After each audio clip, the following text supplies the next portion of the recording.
Do you want to learn the tricks that top leaders use to get the most out of themselves and their teams? Well, Naftali Hoff is here to help. Lead to Succeed picks the brains of top leaders to learn about their challenges, insights, and best practices. Here's Naftali. Hello, Lead to Succeed Nation. It's Naftali Hoff, and welcome to Lead to Succeed, episode 141. Today, I have the pleasure of speaking with Brandon Evans. Brandon is the founder and chief elevation officer at OneHeart. Before OneHeart, his path of building large tech companies in New York led him to financial success, but lacked greater meaning, fulfillment, and joy. When his article, Lost on Purpose, unexpectedly went viral, Brandon was called to serve all those with similar stories, reaching out for support. Brandon founded OneHeart to create new paths for leaders seeking more fulfilling and purpose-driven lives. OneHeart combines top facilitators across modern and ancient modalities to support physical, emotional, and spiritual well-being via a highly curated, best-in-class program. Brandon and his wife, Jeanette, lead retreats and create experiences that support others in creating lives fully aligned with their soul's calling. This sounds really interesting to me. Brandon, so glad to have you on the show today. Great to be here. Thank you. Okay, so let's dive into this. Clearly, you, in your bio already, you kind of took us from New York into the depths of Costa Rica, and I'm sure that has created some curiosity amongst the listening audience as to what exactly happened. What were you doing? What was that pivot for you? How did you get your family on board with this? How did you wind up in Costa Rica? Sort of take us through the back end of the process that has led you to where you are today. Yeah, sure. So I'll take you to kind of start off kind of around the big pivot, which I was in New York. I had been about 15 years in building a couple companies. One we sold off, and as we sold that off, I spun off the next company. So had zero break in between, basically 15 years, 60, 80 hours a week, building the companies, hundreds of employees, and just really, kind of in that world, and had some financial success. We had an exit. I raised about 20 million for the second company, built that up to 100 employees. And my investors came knocking and said they wanted me to raise more money. And at that moment, my stomach sank.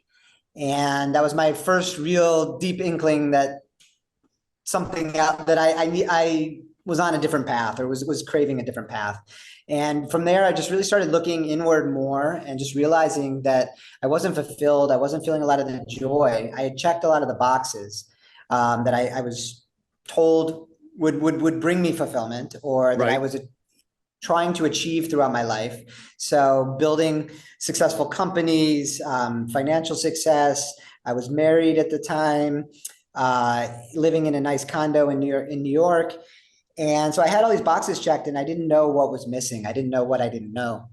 And it was that moment when they started asking me to raise money where I really just saw that, I didn't have another 5-10 years in me for this. I was a few years away from 40 at the time, and just started really thinking about my life and what I wanted to create. And after rejecting raising the money several times, my board eventually came to me and fired me from the company that I had founded.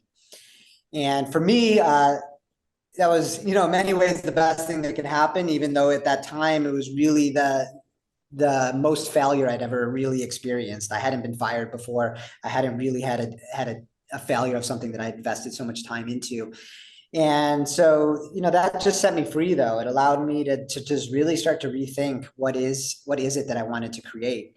And in that moment, I left the company. I ended up leaving New York, and ended up leaving my marriage.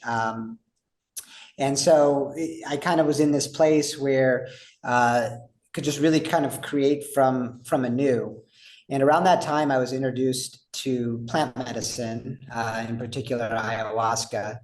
And this was something that really supported me. Until then, I had always been spiritually curious. I studied Kabbalah for many years in New York, had always read a lot, been very intellectually stimulated by spirituality.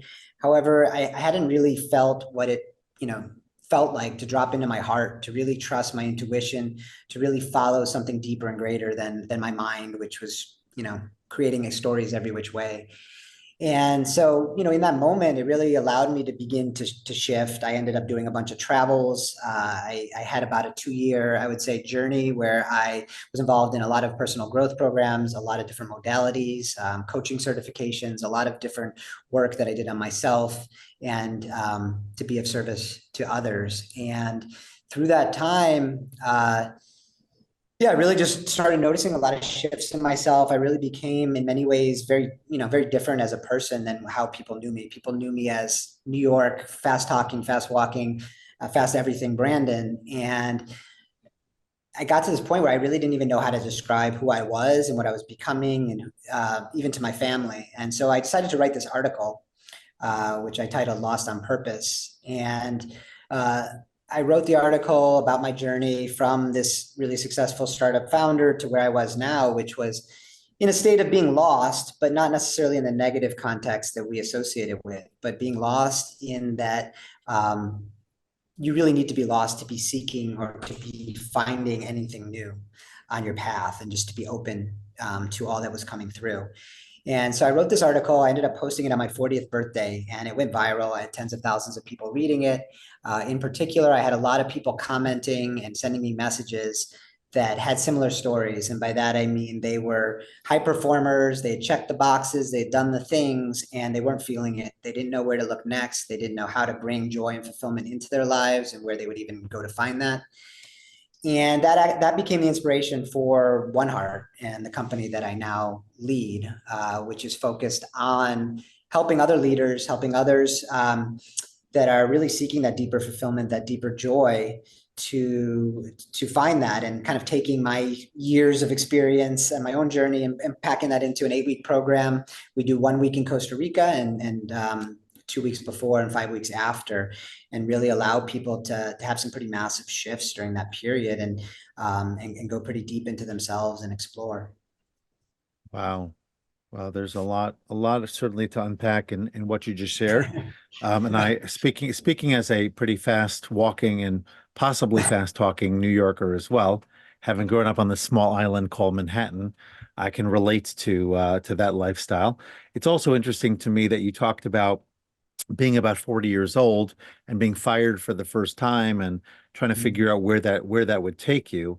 In some ways, it mirrors my story as well, because I was a headmaster leading up. I'd been in education for many years, and around the time of my 40th birthday, a little bit after, I wasn't fired as much as not rehired, because in the school world, it's all on contracts. But the point is, I was not renewed, and I had to figure it out. And I had some time to work with, but not a ton, and a family and 6 kids to figure, all of that to sift through, plus realizing that I would need to relocate. At the time I was living in Atlanta. So going from a big metropolitan area to a larger one and more expensive one, which is where I live now, for a variety of reasons, and try to figure all of that out in a relatively short period of time. So there is some parallel certainly to our stories, although obviously the specifics are very different, and where it ultimately led you. I did also lead me into the coaching world. But I would like to drill down on this void, the sense that you're sharing, that so many people are feeling like they've reached, let's call it, society's definition of success. And it's so interesting, because I see this in social media, not just in the financial realm. You see it in terms of how people view materialism, how people view relationships. Oftentimes we're looking for the shiny new object, the thing that seems to be most glamorous. And we feel like, if I just make it down to Florida for my vacation in this big villa, or if I just marry this beautiful person, or I whatever the fill in the blank, then happiness will be mine. And you had the successes, the financial successes, the business successes, the leadership, all of that, and yet you weren't feeling it. And a lot of people are obviously coming to you and they're not feeling it either. So I'm curious to know, where do you feel, for the most part, if you could generalize a little bit? Everybody, of course, is different, but if you could generalize in terms of where you think most people are feeling that void, and what's causing it, and what typically they're really looking for in Yeah. order to feel more fulfilled and complete? Yeah, that's a great question. And yeah, there's a few things, and I think there are things that we really delve pretty deeply into in our work. I mean, it starts with connection and really being truly connected to others. And we've obviously, well, yeah, I mean, obviously pretty much lost a lot of our communities. And that's something I'm very, very passionate about, and we focus a lot on it in our work. But we don't live in the same types of communities we did in the past. We're not raised in villages. We don't have lifelong friends. People are getting displaced and moving around quite often, and that creates a very different level of connection in our lives, and something that people are missing and seeking. It's also connection with ourselves. We're consuming media, whether our generation growing up watching way too much TV than generations now on their phones and social media. And that's all disconnecting us from our own thoughts, our own time with ourselves, our own imaginations. And that leads to a lot of dis-ease, I would say, as well. And then I think the maybe third big piece I would call in there is self-love. And it's something that strangely we found is as or maybe more persistent with successful leaders type of people that we have on our journeys. I remember on our second journey, we had someone come on our journey we have a lot of really successful people that have been on the journeys. And this one in particular was, Harvard, Yale Business School, has written New York Times bestselling books, consults with the CEOs of the biggest companies in the world. And we had just finished a session, and he asked people to raise their hand if they love themselves. And maybe about a third did. And then he asked them to stay after and explain that to him, because he had no idea what that was. And since then, we've kind of created a whole day and experience around that. But I think very much, a lot of aspects of our culture, from TV and Hollywood to now social media, it's just making us want things that we don't have. And there's this continual seeing other people's lives, seeing other people's stories, wanting that, feeling we're not enough. And that lack of self-love is really behind, a lot of the disease. So I would say it's really it's really self-love and connection that I think people are lacking the most. And then obviously there's purpose and meaning, in the work that we're doing as well. But I think those things kind of come first, and then really a lot of people do come to us as well, who have had success in a lot of areas of their lives, but it's not meaningful to them. They don't know why they're doing it. They feel like they're going through the motions. And really wanting to have a deeper, again, it goes back to connection, but why are they doing this work? What are they connected to? Who are they serving? How are they helping others? Okay, so I definitely want to unpack the disease piece, because I'm very curious, specifically because it Yeah. sounds like you're attaching it more to an emotional state than to, let's say, Yeah. the food we consume and things like Right. that. But before we go there, I am saying dis-ease, although I do say they're similar. So it's oh, dis-ease dis-ease. Oh, I actually thought dis-ease, you were saying disease. Got it. and they are similar. And there's a Got it. reason the word Okay. is constructed that way. But Okay. yeah. So then maybe you'll have to explain that more so that I get it as Yeah. well.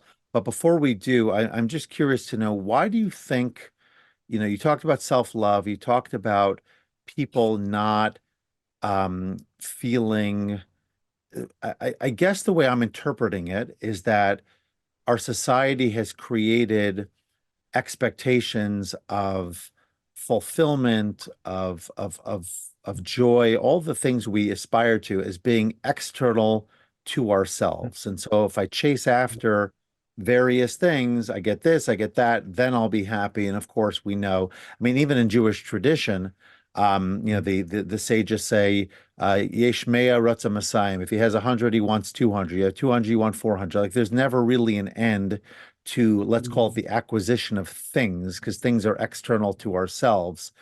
So I do believe that a lot of it, you said TV and social media, there's a lot of that programming that happens. But so I get the fact that people feel a void, but why specifically do you think so many people don't like, or maybe like is too plain a term, don't love themselves to the degree Mm. that they should? And Mm. and how do you go about the process of helping them discover and or develop that? Yeah. I mean, there's obviously there's a few factors that factor into that. I mean, the first being, our parents and our environment that we were raised in. And unfortunately, obviously our parents do the best they can based on what they know. And, oftentimes, the parenting that has been taught is a lot about raising kids a certain way. They need to get certain grades to get into certain colleges, to get certain jobs, to live whatever this life is that we envision for them. And that's really quite arbitrary. I mean, it feels like it makes sense, like we have a system, but each kid, each person is so different in how they're raised. We see so many people that were artists and musicians at a young age, and then either told they couldn't do that or told they needed to focus somewhere else. Yeah. And then they went through this whole career of unhappiness and just getting by and making it work just because they were smart. And then we have a lot of times when people come on our journeys and they actually start painting again and start playing music again. And it's pretty amazing the level of things that unblock. Because we're not just blocking that aspect of our creativity, we're blocking creative energy in general. So the ability to have creative thought, to be able to put things into the world, to be able to have conversations that come from our heart, everything starts to get blocked when we cover that up. So I think there's a big aspect that obviously comes from how we were raised. The other part I'll blame myself for as well, because my companies I started were in the advertising and marketing space, and in particular, one of the company we sold was one of the first really biggest social marketing agencies that we sold to a big ad agency conglomerate. And our world, unfortunately, has been built on this, on selling people stuff. And that's how the economy keeps going. I mean, in many ways, it's a big Ponzi scheme. We have to keep selling more and more stuff to keep it going. And so we're inventing products and things and all this stuff that people don't need, that's unhealthy, that's unwanted. And we're just continually convincing each other that this is what we need. And so, it's happening through advertising's been happening for a while. Now you have the social media influencers telling you everything that they need. I've stepped outside of some of it, but I still fall prey. Like I love the biohacking and the life extension and longevity stuff. And so they're still telling me all these different products I need. So it's kind of this never ending thing of like, we need this to be this, we need that to be that. And when we're constantly getting told those messages of not enoughness, and this goes back to the self-love, that's the energy that we're constantly in. We're not in this energy of like, oh, I have what I need, I'm good. Everyone, I have the people around me, the support around me.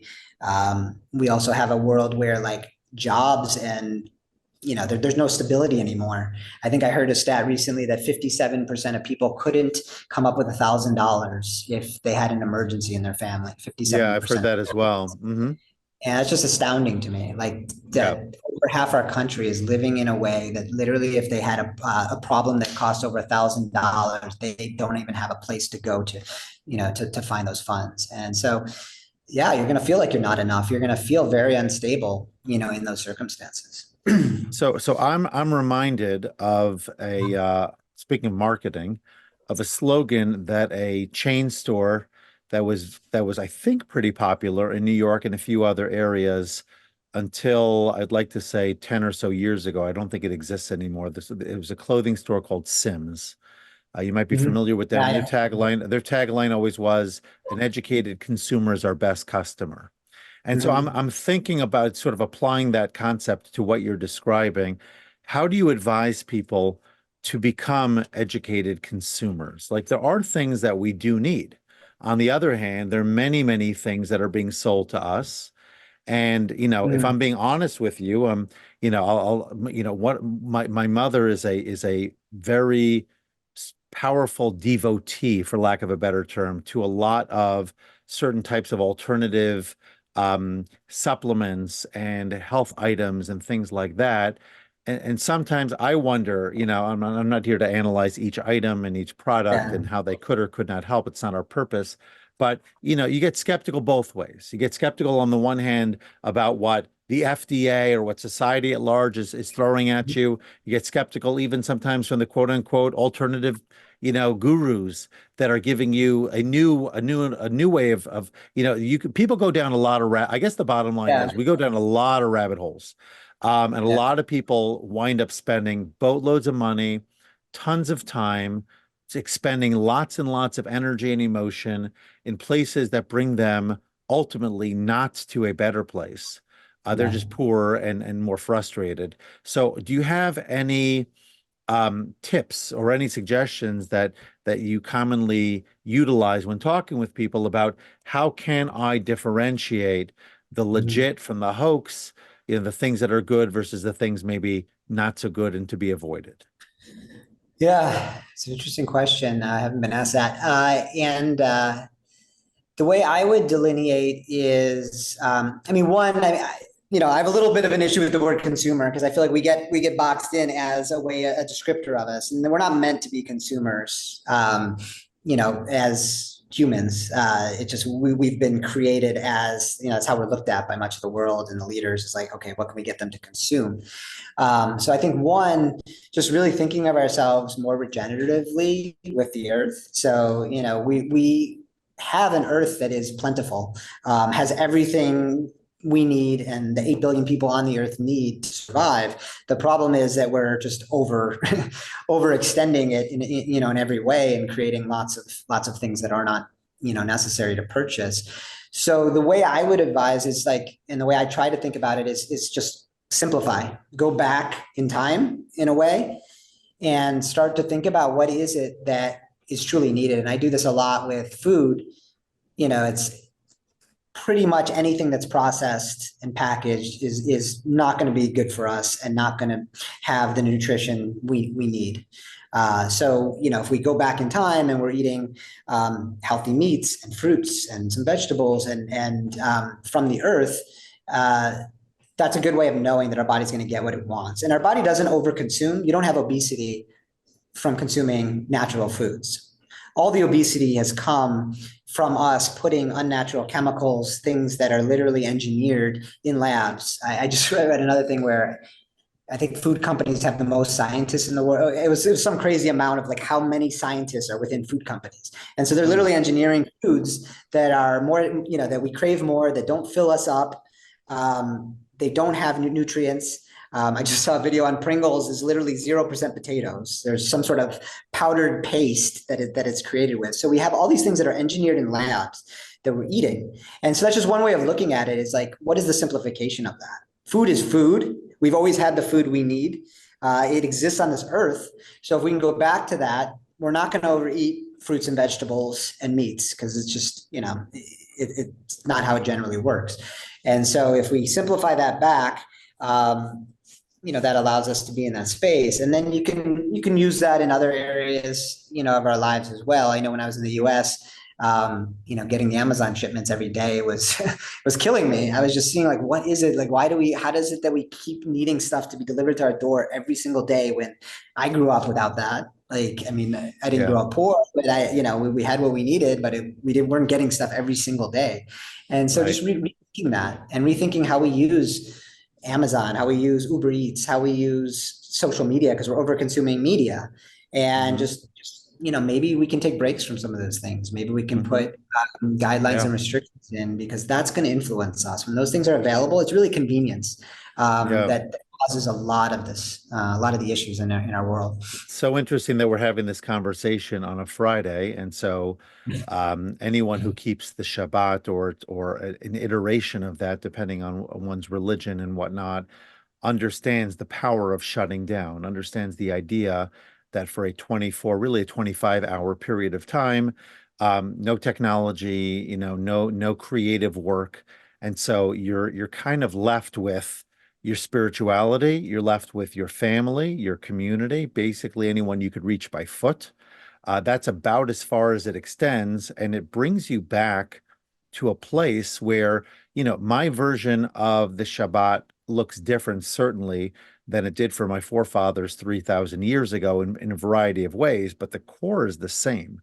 The principles, the practices, that kind of thing, the intent, it's still supposed to be a restorative day and restorative practice. And so, whatever your version of that might look like, I think that is very powerful to not be in consuming mode all the time, to ask the right questions, to understand, is this really good for me? Whether it's a physical item, a food item, an idea, or a platform, an app, whatever that might be. Try to be more critical in thinking about it. Doesn't mean you do use it, you don't use it, you'll make your own decisions, but find out, what's really behind it. What's the agenda, right? What do the social media companies want from me? What's their reason for being? What's the food Yeah. company's reason for being? Are they there to really make people healthier? Are they really helping to meet a need because people can't produce food as quickly as they need to because of the busy lifestyle? Or are they there, to make a buck, for lack of a better term, and to really pad their pockets and continue to feed this incessant quest for desire for more and more? So it is an interesting question. I would love, though, because I think your expertise, we talked about mission and purpose. I want to be clear, first of all, I'm not sure that they're the same thing. I'm curious to know how you define each of those. But how do you advise people? What is your process to help people identify their mission here? Like, what is their job? That's how I'm defining it. And their purpose, their underlying, let's call it, reason for being. So take us Yeah. there. I'm sure it's a pretty deep place, but I'm curious to get your, I guess. Yeah. There's a few parts. Feel free to correct me if I'm off at all. But as far as purpose and mission, I feel like we all have the same purpose, and that's really to live in our highest and truest self, to live in our truth. So that's, in my opinion, everyone has that same purpose. Mission is something where you may apply a portion or your entire life to because it feels aligned with your purpose. And so for me, what's really true for me is really supporting others in this path. Especially leaders, people that have an ability to make an oversized impact in the world. And so that just has rang really true for me. It's kind of been like the level of experiences I have, even from, being an advertising marketing guy and doing things that, being on that side of things. I even worked on the, marketed liquor, which is kind of, in many ways, I feel the opposite of what I do now. And so, having these different experiences, having built these companies in these ways, and then being able to say, okay, well, how do you take these skill sets, this knowledge, this intelligence, and apply it in different areas? And for me to help that shift, it's what I'm trying to do and have done within myself.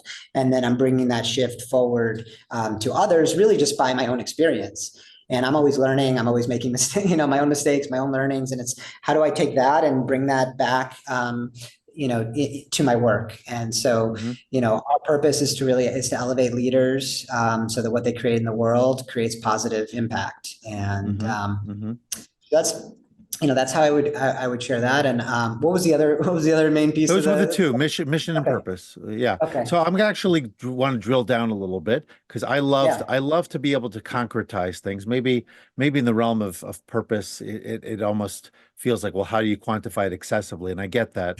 On the other hand, I just did a training on time management. We talked about goal setting. And I admonished, not in the rebuking sense of the term, but I warned everybody that your goals can't be fuzzy. So, for example, a leader should not be saying, I want to improve company culture, because you can't measure it. You don't know what that, nobody even knows really what it means. I might have a sense, but I can't really determine if culture has improved. I want to be healthier, whether that's physical or spiritual. Well, how am I going to measure that? Am I going to measure it in weight loss? Will I measure it in my capacity to run farther? Will I measure it in some other metric, right? So I need to be able, so we've got the outcome goals and we've got the process goals. The outcome goals are, what do I want? The process goals are, what are the specific actions I'm going to take in order to achieve that goal? So if I want to lose 20 pounds, I can't just wish it upon myself. I've got to change my diet, change my exercise, all of that. So coming back to the point of a person's truth, that our job, so to speak, you use slightly different language, but that we're here to live our truths. So that, it sounds nice, but it's difficult from a quantification standpoint, or being more okay, how will I know it when I see it? Take us down that road a little bit. What does that mean practically for you? Yeah. I mean, part of the challenge is we're moving a bit outside the mind into something else. So by nature, the quantification as we're used to it and the proving of it that happens in the mind is, maybe not addressed in the same way. For me, what I will say for my truth is I talk a lot about alignment and integrity. So it's for me, and when I do this work, a lot of this work, the medicine, the different modalities that we utilize, it allows you to really feel into, are you in alignment? Are you in integrity with who you are? And we all feel that. It's just we've come up with all these ways of masking that. And we feel that by when our mind is working, and especially overworking, usually means we're not in alignment. Because when we're in alignment, there's not a lot to think about. So we're like talking ourselves in or out of things that we know somewhere are not the right fit for us anyway, because our mind wouldn't need to be that active. We talked about disease and disease before, but I do believe and have seen, we've had a lot of people come on our retreats with massive pain for 20 years and seen it literally go away on the journey and either not come back or come back at 25% of what it was. And so I very much believe that we hold these emotions, this tension, we hold it within our bodies. And so that's another metric. Are you physically healthy? Are you experiencing pains? Do you wake up with different aches? Are you feeling stuff in your body? And for a lot of people, they have to learn to do that. They've created their whole life of ways of blocking all that and not feeling. A lot of Advil. Yeah. Huh? A lot of Advil. A lot of Advil and our just personal Advil where, people unfortunately have trauma in one way or another. And we've created protections for ourselves through our lives. And those protections don't just block those feelings and our bad feelings, they block all feelings. And that's why some people have trouble experiencing joy, because in order to experience joy, you have to be able to experience deep sadness. And so it's like you have to be able to like open that space up. So the short answer to your question, I mean, and hopefully it answers it, but it's a lot more feeling than it is hard data. And it's really being in tune and taking space, whether it's meditation, whether it's journaling, taking time to really understand what's coming up for you and not, covering over it. And I think that's a big piece. I also heard you mention goals, and I've run companies and large companies. I understand the importance of them, and they are important.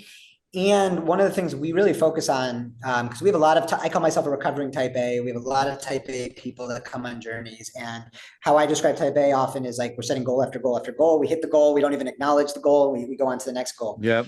And so we work a lot with intentions over goals, especially as we're setting our personal visions for our life. Part of our integration program after is a 10-year visioning exercise, as well as a personal manifesto. And these documents really hold kind of what you've experienced on the journey and allow you to bring that back into your life.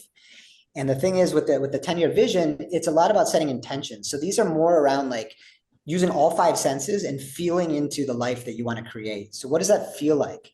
And I did one, I think it's about 7 years ago, but I had myself, I didn't know I'd be living in Costa Rica. I didn't know I'd be running One Heart. I didn't know any of that. But when I read that vision, it was all there. Working with people I love, building communities, making big impacts in the world, living in nature, married with a child. So everything was in that vision as far as like what I experienced, but I didn't have like a traditional goal where in 3 years I will be married to a person who does X, Y, Z, or, I will be working and making this amount of money. But I had such depth in how I described how I'd be feeling, what it would feel like to wake up each day. And so I think setting those powerful intentions, and we have people do these exercises and they're like, this is never going to happen. This is so far out. And almost to a T, like their 10-year vision is mostly happened within a few years. We've been doing this 6 years now, and it's pretty remarkable what we're capable of when we kind of focus our energy in on what we want and get clear on that. Yeah, wow. So I wish I could unpack it more, but I am going to end the segment with a question I ask all of my guests. Yeah.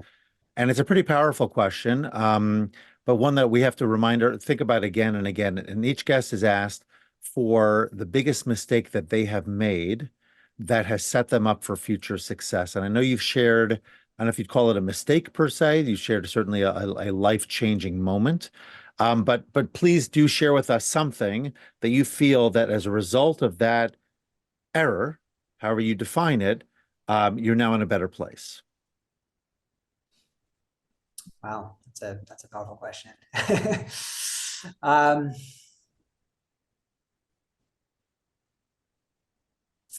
Yeah, I guess the biggest one. I mean, it's hard for me to call anything an error because it got me here. So everything was necessary to get me to this place.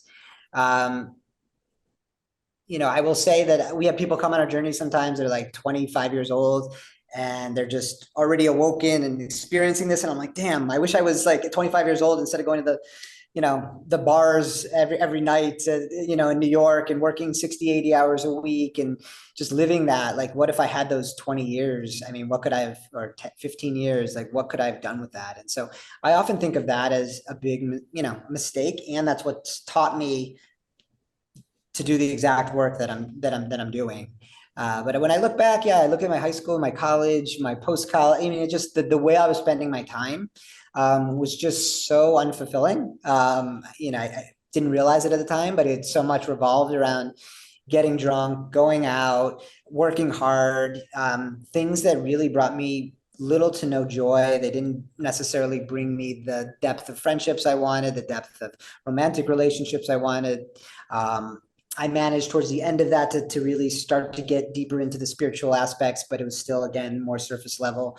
So there was just so many aspects of my life now that are so deep and so meaningful that I had no contact with, let's say from 15 to 35. So yeah, in many ways it'd be like, wow, if I knew what I knew now, and if I knew what I knew then, I wouldn't be doing what I do now. Right. It's a catch-22 in a sense. Okay, we're now going to shift to rapid fire. Answers are short and sweet. Something cool about living in Costa Rica. Well, I have a 15-month-old daughter. So, I mean, I think for me, I'm seeing the world through her eyes every day. And the fact she just loves nature and we're just spotting birds. We have monkeys come in our backyard. She's barefoot in the grass. We have sun every day, just outside. We have a beach 7 minutes away. So beautiful. I've got raccoons and skunks. You got monkeys. I'm not sure what I'd prefer, actually, now that I think about it. I'd take monkeys for sure over what I've got. All right, let's go on to the next one. Yeah. Go ahead. An underrated or little known health secret. Underrated, little known health. Wow, I could go for hours there. You probably could. You mentioned sunrise before, but I mean, there's so many. I don't know if this is unknown, but it's one of the most important is seed oils. It's just the most harmful, I think, thing that we put in our bodies, and it's in almost every packaged good. It's in all the restaurants, they're cooking in it. So I just encourage people, like, ask for things to be cooked in butter and ghee. Use healthy oils like avocado, coconut oil, ghee to cook things at home. I think it's the most meaningful health change we can make. I mean, assuming that you're not consuming large amounts of corn syrup and other things like that as well. But I think seed oils is just disastrous and all over everywhere in food. That's true. Your favorite self-help book or program other than your own, which is not really self-help. Well, it is very much self-help. Okay. People don't hire me then for marketing. Well, a lot of it is really learning to be your own helper. It's a great question. So one of the books, that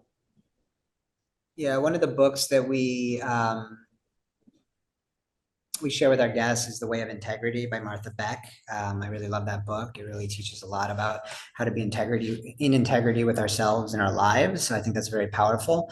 As far as programs, I've done a lot. There was a program which actually isn't around anymore, but it comes from EST training, which is like where Landmark, I don't know if your Landmark forms stem from. I did a different kind of version of it called gratitude training.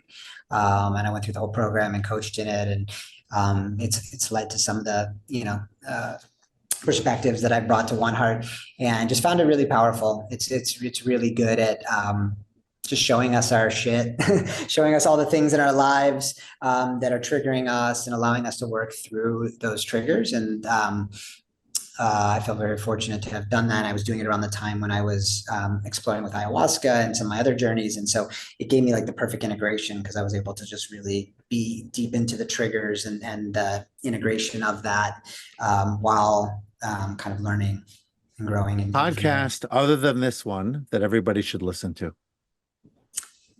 I love Aubrey Marcus. He's a big one for me. Really enjoy his podcast. Okay. 2 ways to connect more spiritually each day. I think gratitude has to be number one. Just the moments I'm very good about first thing in the morning, last thing at night, as well as before all my meals. But yeah, just taking the space to have gratitude for what's in your life. I think we really forget what our blessings and what we have, and get really caught in the things that are not going well for us. And then the other is just quiet time, whatever that looks like. I do a lot of that in the sauna. I love heat and have an infrared sauna here. So for me, like some space in the sauna is really beautiful. But meditation, quiet time. I do morning walks with my daughter every morning in nature. So yeah, whenever you can take some quiet time and just really be outside of, especially I think early in the morning before you get on, the devices. And finally, a productivity tip that helps you to get more done. Oh, I need some of these. But productivity tip. I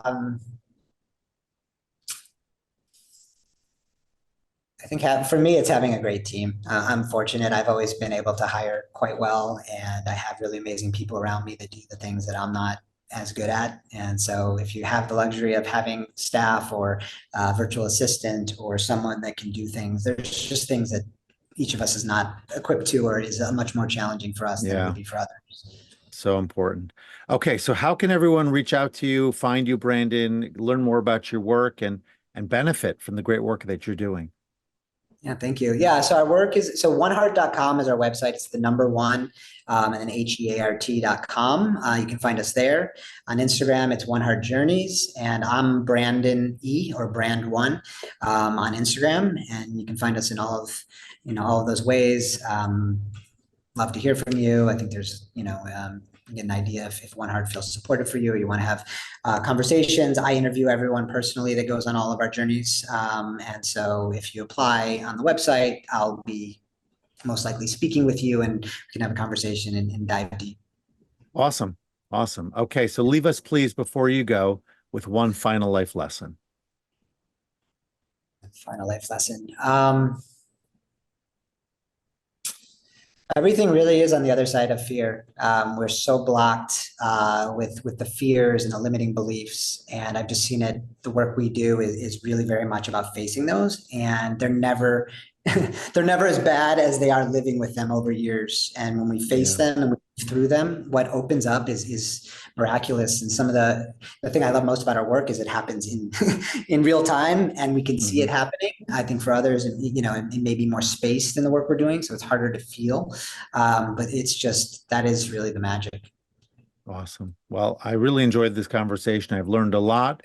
And I feel more connected to important things after having discussed this with you. So thank you, Brandon. Thank you for joining us on Lead to Succeed. It's been an absolute pleasure. And hopefully we'll continue to find ways to support the important work that you're doing. Thanks so much for listening to this episode and for investing in yourself so that you can lead to succeed. Before you go, don't forget to subscribe, rate, and review the show. Your feedback gives the show more social proof and encourages more folks to listen.